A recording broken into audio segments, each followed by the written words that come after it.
Hey there, overcomers. Welcome to the Overcomable podcast, where we celebrate unleashing our inner rebel and conquering the darkness every week by sharing uplifting stories, real talk, and a whole lot of inspiration. Thanks for being here on this journey with us as we navigate the challenges life throws our way, sharing inspiring stories of resilience, growth, and triumph. Together, we'll uncover the strategies, insights, and motivation needed to overcome obstacles and emerge stronger than ever. Get ready to be uplifted, motivated, and equipped to conquer whatever darkness comes your way. So let's get ready to conquer those obstacles and make every episode a step toward a brighter and stronger you. Ready? Let's go.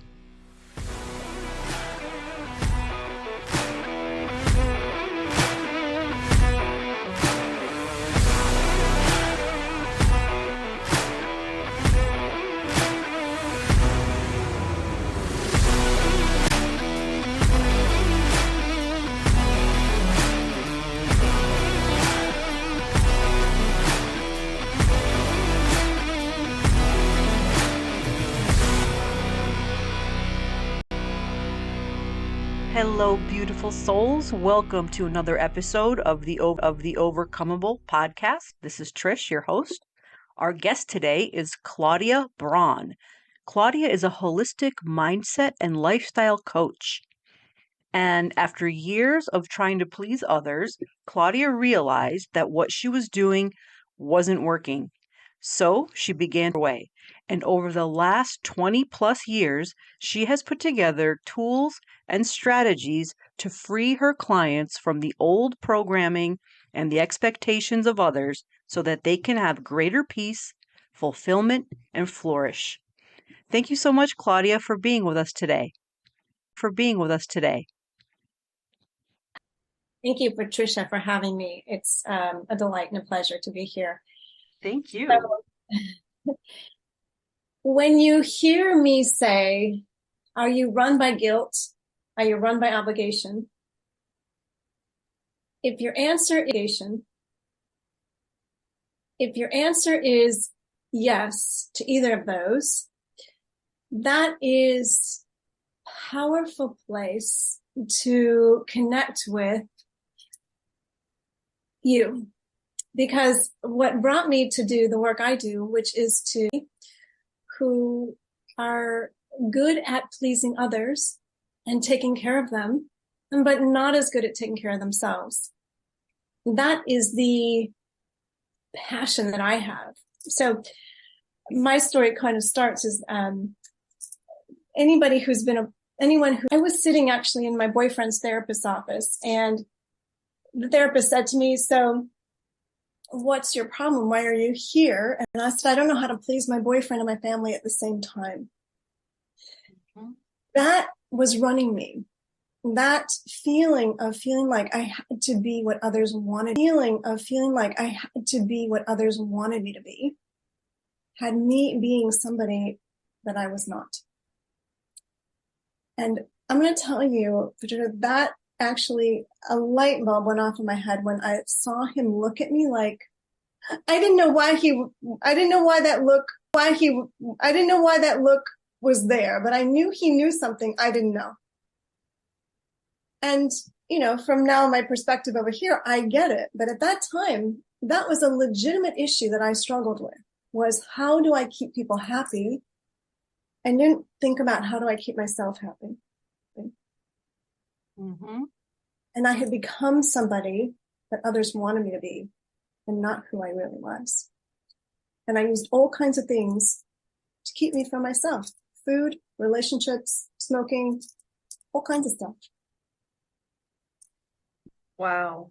And to get over those similar types of, things that run us, that, like you said, guilt, obligation, other people's happiness, carrying others' burdens, like I call it. How do you think, and I, from what I have experienced, it's women that do this more. I'm not saying men don't, but it seems to be a common theme in, in the people that I have met through this work. Um, is do you think there is something what do you think causes that? Well, I would agree. Yeah. Since the people I work with are women and I happen to be one. Me too. That I know for sure. I would say is that, even, through the ages, through the years, we are taught to be caregivers, caretakers, and we're good at it. And I would say, which is why what I say is I really teach women to own your yes and own your no, beyond societal pressure, because I believe the societal pressure is that women are to take care of others. It's pretty common if,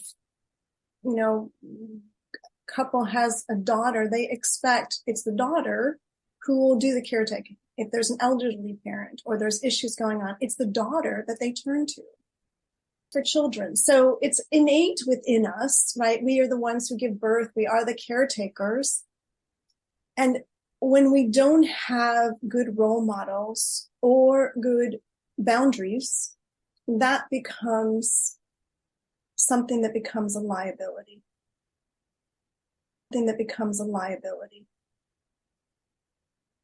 Yes, and boundaries are a big part of this.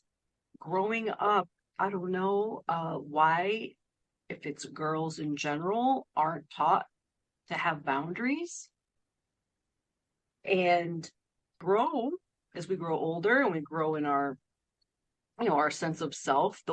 It doesn't, it like remains like that. We still don't have boundaries, or they're difficult to put in place.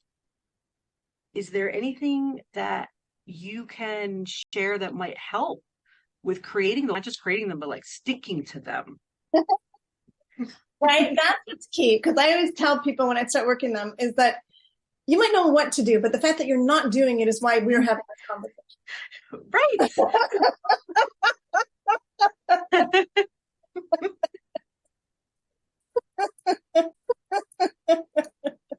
Exactly. It's common sense, but yes, it's not happening.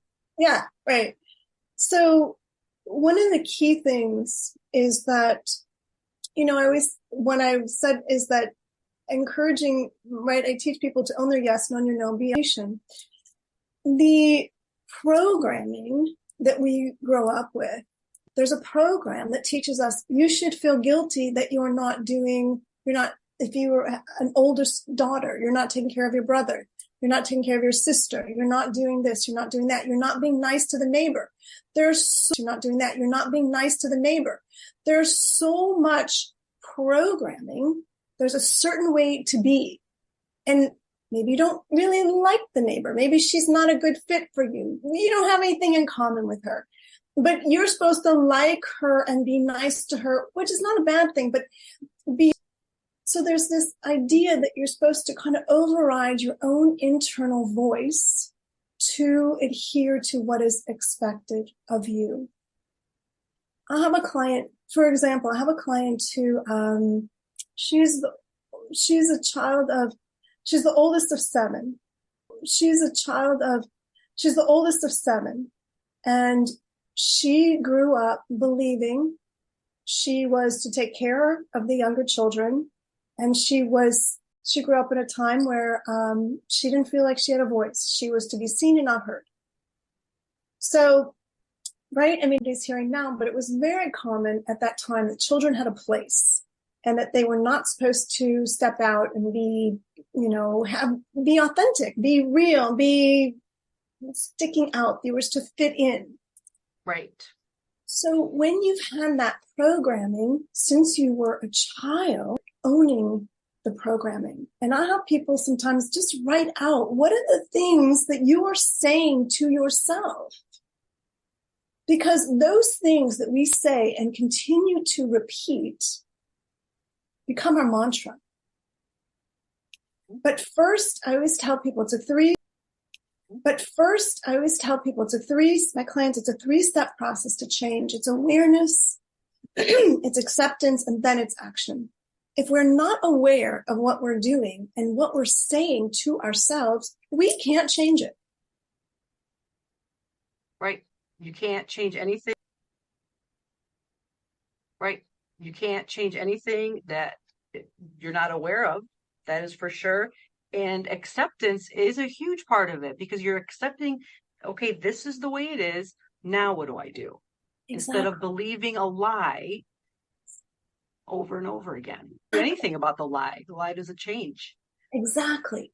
And there's also many times people who struggle is they don't want to go within. They don't want to look, right? It's too painful. So I don't want to look. And, there's that light cannot heal. So stays hidden, it's going to stay and it's going to run you. Mm-hmm. So you asked, what is it people can start to do? The beginning is start to give it a voice. Acknowledge, oh my gosh, I do tell myself, who am I to say anything? I don't need to. Right? I mean, that's a way we keep ourselves back and small. Yes.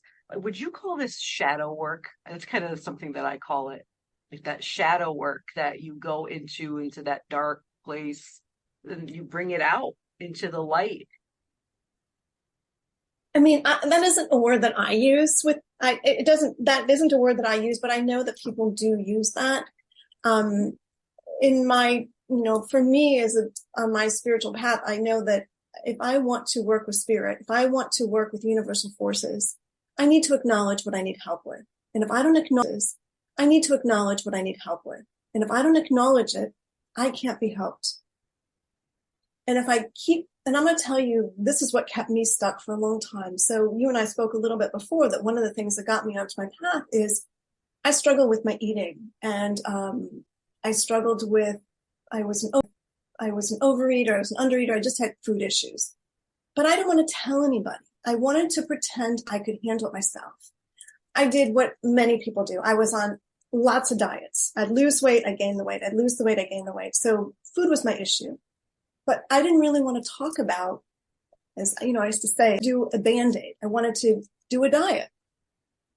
But until I started really speaking about what was really going on, I couldn't get better.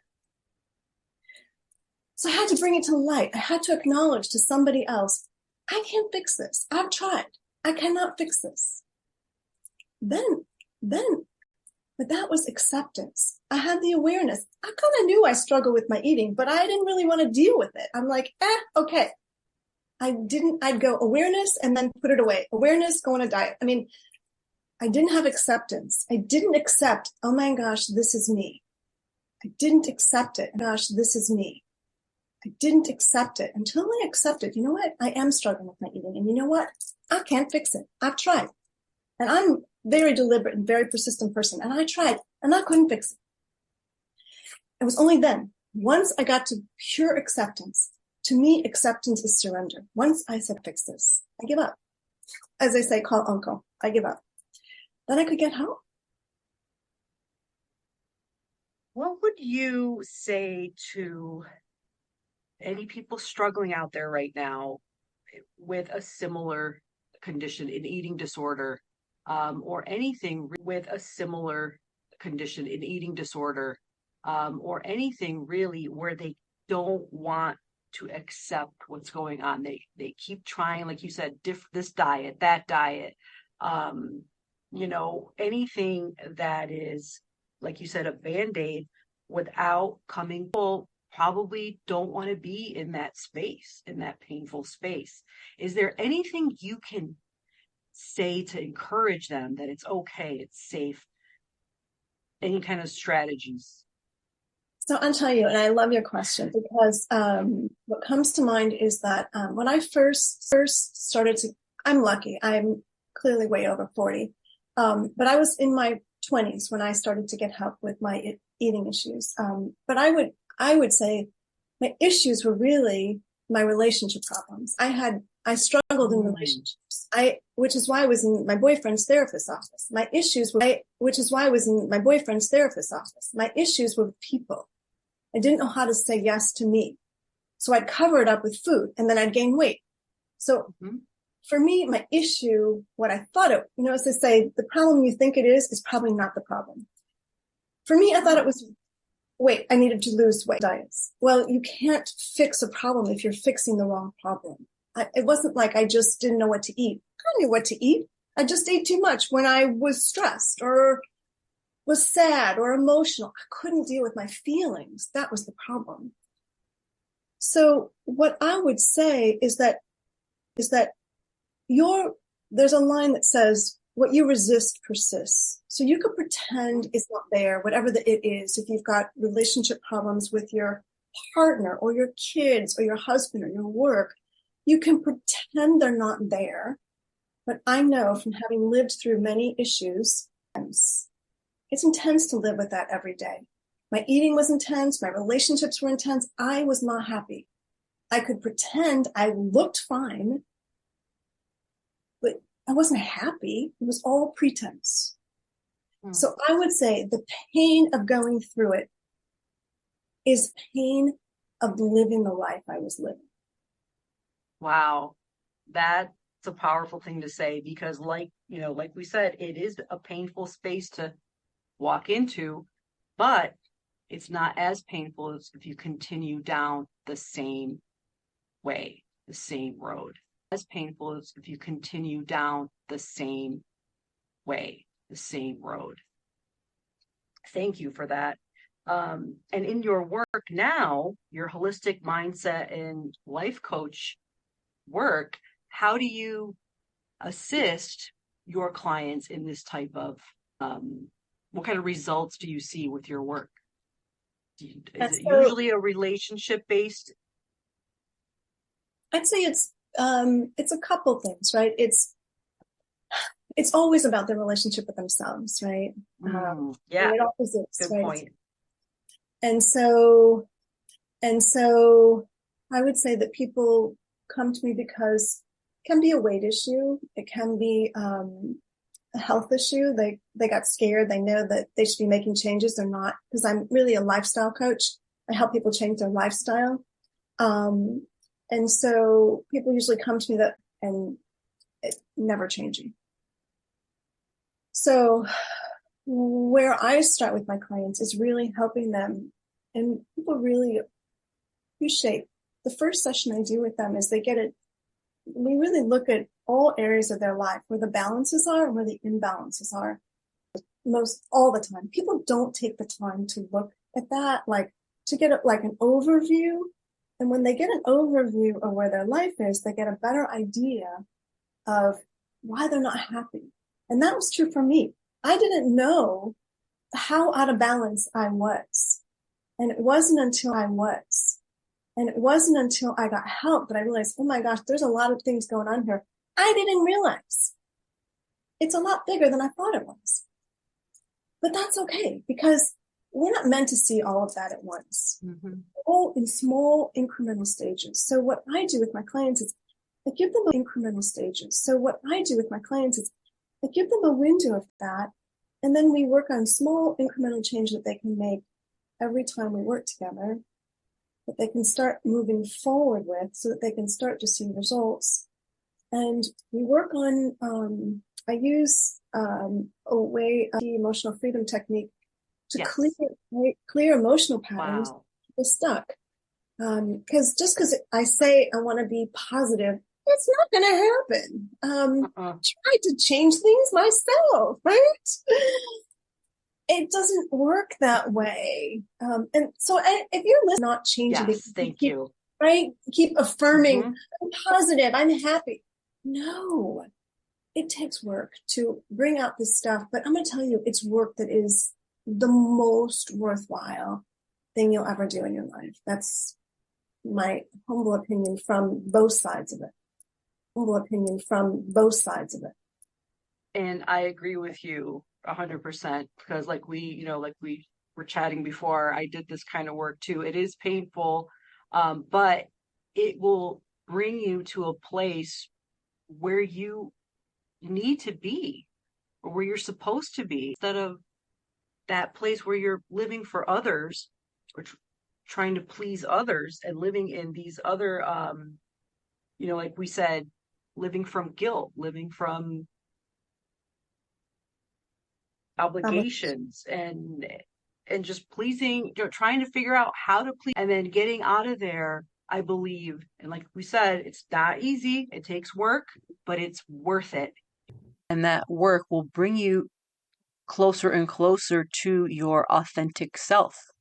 It is worth it. That work will bring you to your light, like I say. Yes, Yes. indeed, right? Yeah, Hmm. indeed. And it's the joy of living, instead of feeling the dread of living.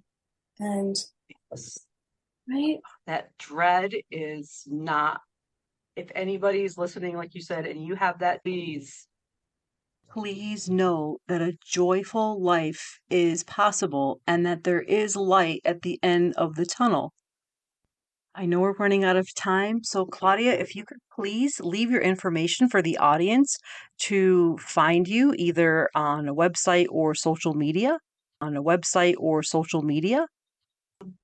So you can find me. Actually, I will, you can text me and I will send you a 3-step, 1-page guide, and it is for you to own your yes and own your no. And it's really simple strategies that you can start to implement now. And it's 847-492-0227. And just text me that you want the 3 steps to own your yes and own your no, and I will send it to you. Thank you. That's a great way to get in touch with the audience. And I'll repeat that number. It's 847-492-0227. Own your no. Claudia, thank you so much for sharing your stories and your insights today. I'm so happy to meet you, and I hope we Oh, can continue this conversation another time as well. I do as well, Patricia. This has been a delight. I thank you so much for taking the time to talk to me today. Thank you too.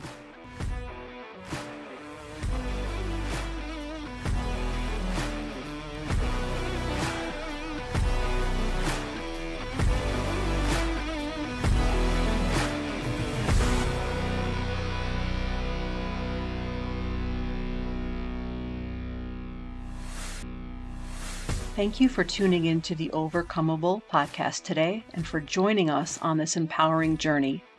Remember, we're all spiritual beings having a human experience. Obstacles are just opportunities in disguise. Keep pushing forward, stay resilient, and embrace the triumphs that await you. Until next time, this is Trish signing off, reminding you that you have the strength to overcome any challenge life throws your way. And remember, the universe is out there cheering us on. See you in the next episode.